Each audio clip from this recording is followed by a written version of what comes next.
আজ বৃহস্পতিবার ১৬ই পৌষ ২০২৬ সালের ১ জানুয়ারি।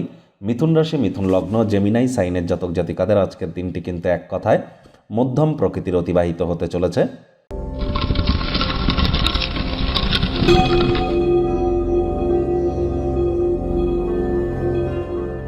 শুরুতেই আপনাদের সকলকে রাজযোগ চ্যানেলের তরফ থেকে শুভ নববর্ষের হার্দিক শুভেচ্ছা ও অভিনন্দন রইল।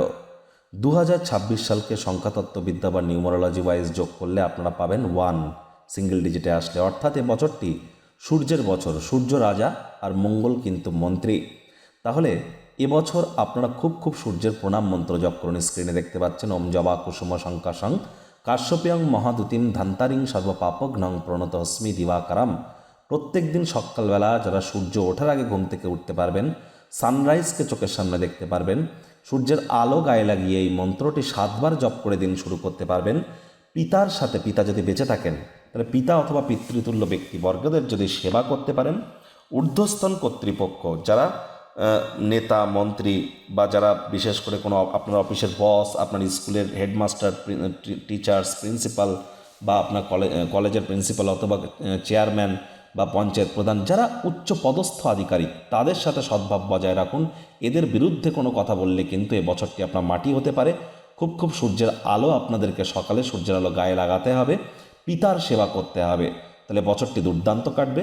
ইয়ারলি রাশিফল ২০২৬ সাল কেমন অতিবাহিত হবে ৩০-৪০ মিনিটের বিস্তারিত আলোচনা সহ ভিডিও অলরেডি চ্যানেলে আপলোড করা হয়েছে।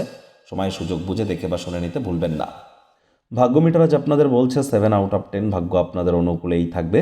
তবে কর্ম এবং পরিবার এই দুই ব্যাপারেই আপনাদেরকে একটু সাবধানতা অবলম্বন করেই চলতে হবে। কথায় আছে না, সকলের তরে সকলে আমরা, প্রত্যেকে আমরা পরের তরে। এটি কিন্তু কোনো জ্ঞান নয়। যদি এটি আপনারা মেনে চলতে পারেন, আখেরে আপনাদেরই শরীর মনের বিকাশ ঘটবে। অর্থগত ব্যাপারে আয় ইনকাম বাড়বে। নতুন উদ্যোগ পরিকল্পনার পাশাপাশি নতুন নির্মাণ কার্যকে আজ পিছিয়ে দিয়ে বন্ধুবান্ধবদের সাথে আউটিংয়ে যান, কোয়ালিটি টাইম পাস করুন। চাকরিজীবীদের অফিসে কম কথা বলে কাজ বেশি করতে হবে, মনের থেকে মস্তিষ্ককে বেশি দাম দিতে হবে। কোনো প্রকার অফিস পলিটিক্স বা গসিপিংয়ের অংশ যেন হবেন না, বসের কিন্তু কুনজরে আপনারা পড়ে যেতে পারেন। রাজনীতিবিদ যারা আছেন জনসংযোগ বৃদ্ধি করুন, হার্ডওয়ার্কের কোনো বিকল্প কিন্তু নেই। শিক্ষার্থী বিদ্যার্থীরা যে কোনো প্রকার পরীক্ষা প্রতিযোগিতায় সফলতা অর্জন করবেন। উচ্চশিক্ষার জন্য যারা বিদেশ যাত্রার কথা ভাবছিলেন, ভাগ্যদেবীও আজ আপনাদের পক্ষেই আছেন। সন্তান সন্ততি থেকে থাকলে তারাও তাদের কৃতিত্বের দ্বারা আপনাদেরকে গর্বিত অনুভব করাবে। হাউস ওয়াইফদের জন্য দিনটি এক প্রকার বেশ। প্রেমিক প্রেমিকা, স্বামী স্ত্রী উভয়ের ক্ষেত্রেই বলবো দিনটিকে যতটা সম্ভব রোম্যান্টিক করে তোলা যায় সেই প্রচেষ্টাই আপনাদের জারি রাখা উচিত। অবিবাহিতদেরও বিবাহের যোগ কিন্তু পরিলক্ষিত হচ্ছে। পরিবার পরিজন, নিকটে স্থানীয় ব্যক্তিবর্গ, বন্ধু স্বজন কারোর উপরেই জোর করে নিজের মতামতকে যেন জাহির করতে যাবেন না।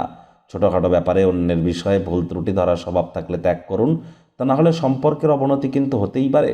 পরিবারে বাচ্চা কাচ্চা থেকে থাকলে প্রত্যাশামাফিক জীবনযাপন না করায় হতাশ কিন্তু হতেই পারেন। আজ ছুটির দিন হলেও অনেককে কাজের জায়গায় কিন্তু যেতে হয়। আবারও বলছি, কম কথা বলে কাজ বেশি করুন। অনেকের ক্ষেত্রে বিয়ের ঘণ্টা কিন্তু বাজতে চলেছে। আজ আপনাদের শত্রুপক্ষ, বিরোধী পক্ষ খুব একটি শক্তিশালী না থাকলেও চেষ্টা করুন সকলের সাথে হৃদ্যতাপূর্ণ সম্পর্ক বজায় রাখার।